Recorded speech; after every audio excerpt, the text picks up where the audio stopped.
On April 27, 2011, the southeastern United States was positioned beneath a synoptic pattern characterized by extreme atmospheric instability and directional wind shear. The region's population of approximately 60 million inhabited a built environment consisting largely of wood-frame residential structures distributed across rural and suburban areas with limited hardened shelter access. Standard National Weather Service warning protocols assumed discrete storm events with temporal spacing sufficient for emergency response reset. Mobile home density in Alabama exceeded 16% of total housing stock. Electrical infrastructure relied on above-ground transmission lines traversing forested corridors. The expectation was that severe weather would occur, but that tornado tracks would remain geographically separated and daylight would persist through peak activity hours. The southeastern United States in late April 2011 contained population centers distributed along interstate corridors connecting Birmingham, Tuscaloosa, Huntsville, Chattanooga, and Atlanta. Housing stock consisted primarily of single-family wood frame construction with asphalt shingle roofing and vinyl siding. Mobile home communities occupied both rural and suburban parcels, particularly in north-central Alabama and northwest Georgia. Road networks followed ridge and valley topography. Electrical service depended on overhead power lines passing through deciduous forest canopy. Cellular communication towers operated without comprehensive backup power systems. Emergency services functioned within county-level jurisdictions with mutual aid protocols designed for isolated incidents. Hospital capacity and ambulance distribution reflected baseline demand patterns. No regional hardened public shelter network existed outside school and government building basements. A deep upper-level trough positioned over the Central Plains on April 26 advanced eastward with a 150-knot jet stream core at 250 millibars. Surface dew points across the Mississippi Valley reached 68 to 72 degrees Fahrenheit. A sharp dry line extended from central Texas northward into Oklahoma. Convective available potential energy values exceeded 3,500 joules per kilogram across northern Mississippi and Alabama by midday April 27. Effective bulk shear magnitudes surpassed 60 knots. Lifted indices dropped below -10. Storm relative helicity values in the 0 to 3 kilometer layer reached 400 to 600 square meters per second squared. The environment supported not only supercell formation but also supercell maintenance across trajectories exceeding 100 miles. No inhibiting cap layer was present. Forcing mechanisms included both jet-level divergence and low-level convergence along a strengthening cold front. Supercell thunderstorms initiated along and ahead of the cold front before dawn on April 27. By 800 CDT, multiple rotating storms were producing tornadoes across eastern Mississippi. Storm motion vectors aligned with the mean wind, enabling individual supercells to persist for multiple hours without merger or disruption. Discrete cells developed at intervals of 30 to 60 miles along a southwest to northeast axis. Forward storm speeds ranged from 45 to 60 miles per hour. Tornado production became continuous rather than episodic. Between 800 and 1800 CDT, more than 100 tornadoes touched down across Mississippi, Alabama, Tennessee, and Georgia. Individual storm tracks exceeded 80 miles in length. Multiple EF4 and EF5 tornadoes were in progress simultaneously across separate counties. Warning lead times remained standard, but the density of concurrent events exceeded historical precedent for the region. The first EF4 tornado struck Smithville, Mississippi at 0847 CDT. Destroying the town center and causing multiple fatalities. By 1300 CDT, tornadoes had impacted Philadelphia, Mississippi, and areas near Cullman, Alabama. At 1510 CDT, an EF4 tornado entered Tuscaloosa, Alabama, traversing the city along a 6-mile ground path with maximum winds estimated at 190 miles per hour. The storm destroyed multiple residential subdivisions and portions of the University of Alabama campus. Approximately 1,500 structures were damaged or destroyed within Tuscaloosa city limits. Concurrent with the Tuscaloosa event, separate supercells were producing violent tornadoes in DeKalb County, Alabama, and Marion County, Tennessee. Emergency response assets were already committed to earlier damage areas. By 1600 CDT, multiple counties had lost primary electrical service. Cellular towers began failing due to power loss and structural damage. Sunset on April 27, 2011, occurred at approximately 1930 CDT across Alabama. Supercell activity did not diminish. Tornadoes continued to develop after dark across northern Alabama, northwest Georgia, and southern Tennessee. Visual tornado detection became impossible for the general population.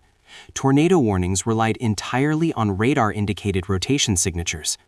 Power outages disabled outdoor warning sirens in multiple jurisdictions. Battery-powered NOAA weather radios functioned where available, but penetration rates were inconsistent.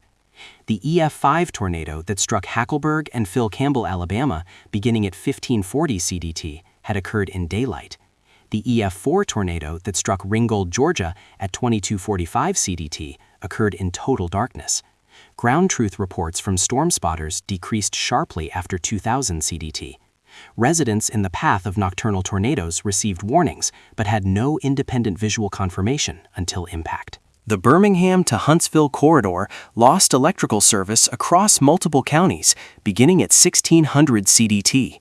Alabama Power reported more than 400,000 customers without power by 1800 CDT, increasing to over 800,000 by midnight. Transmission towers collapsed under tornado wind loads and debris impact. Distribution lines were severed by falling trees across hundreds of miles of corridor. Interstate 65 and Interstate 59 were blocked by debris in multiple locations. Railroad traffic halted due to damaged signals and obstructed tracks.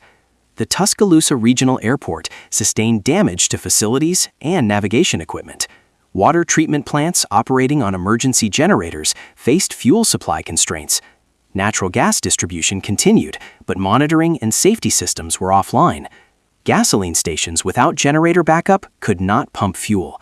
The integrated infrastructure network transitioned from localized failures to regional cascade within 6 hours.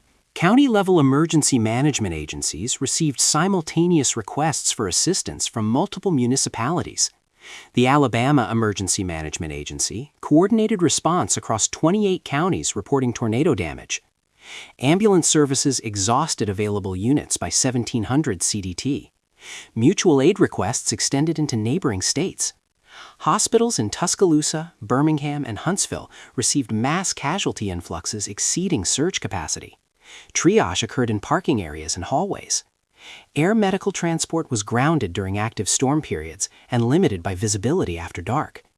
Road access to affected areas was obstructed by debris, downed power lines, and damaged bridges. Search and rescue teams could not reach some communities until April 28th. The National Guard was mobilized but required hours to deploy. Fire departments operated without water pressure in areas where treatment plants or pumping stations lost power. Communication between agencies relied on radio systems with limited interoperability.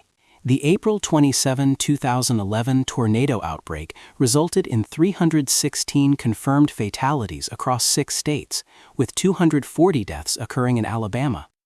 More than 2,700 individuals sustained injuries requiring medical treatment. The Tuscaloosa-Birmingham EF4 tornado accounted for 64 deaths along its 80-mile path. The Hackleburg-Phil Campbell EF5 tornado caused 72 fatalities in 2 small towns. The Smithville, Mississippi EF5 tornado killed 23 people in a community of fewer than 1,000 residents. Fatalities occurred in both mobile homes and site-built structures. Approximately 15,000 homes were destroyed and 40,000 damaged across the outbreak area. An estimated 1 million people experienced direct impacts through structural damage, utility loss, or displacement. The outbreak affected areas containing both urban centers and isolated rural populations, with fatality distributions reflecting housing type and warning response variability. Debris clearance operations began on April 28 and continued for multiple weeks. The Federal Emergency Management Agency deployed urban search and rescue teams to Alabama and Mississippi. The U.S. Army Corps of Engineers conducted structural assessments and coordinated debris removal from public rights-of-way. Utility restoration prioritized transmission infrastructure before distribution networks. Full electrical service restoration required 10 to 14 days in the most severely affected counties. Temporary housing assistance was provided to displaced residents through FEMA programs.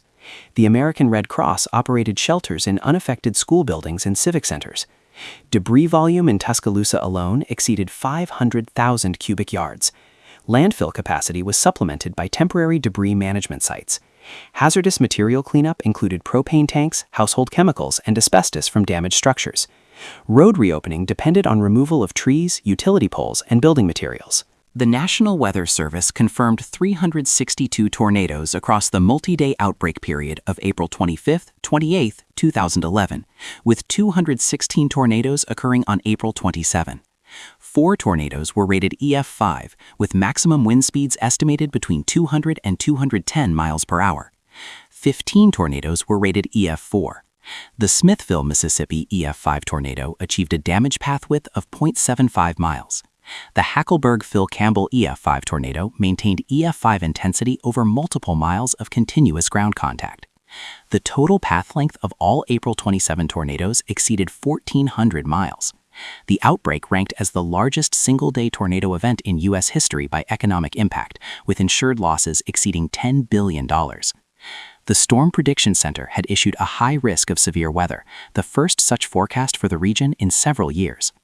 Post-event analysis confirmed that atmospheric conditions on April 27 were among the most favorable for violent tornado production ever recorded in the southeastern United States.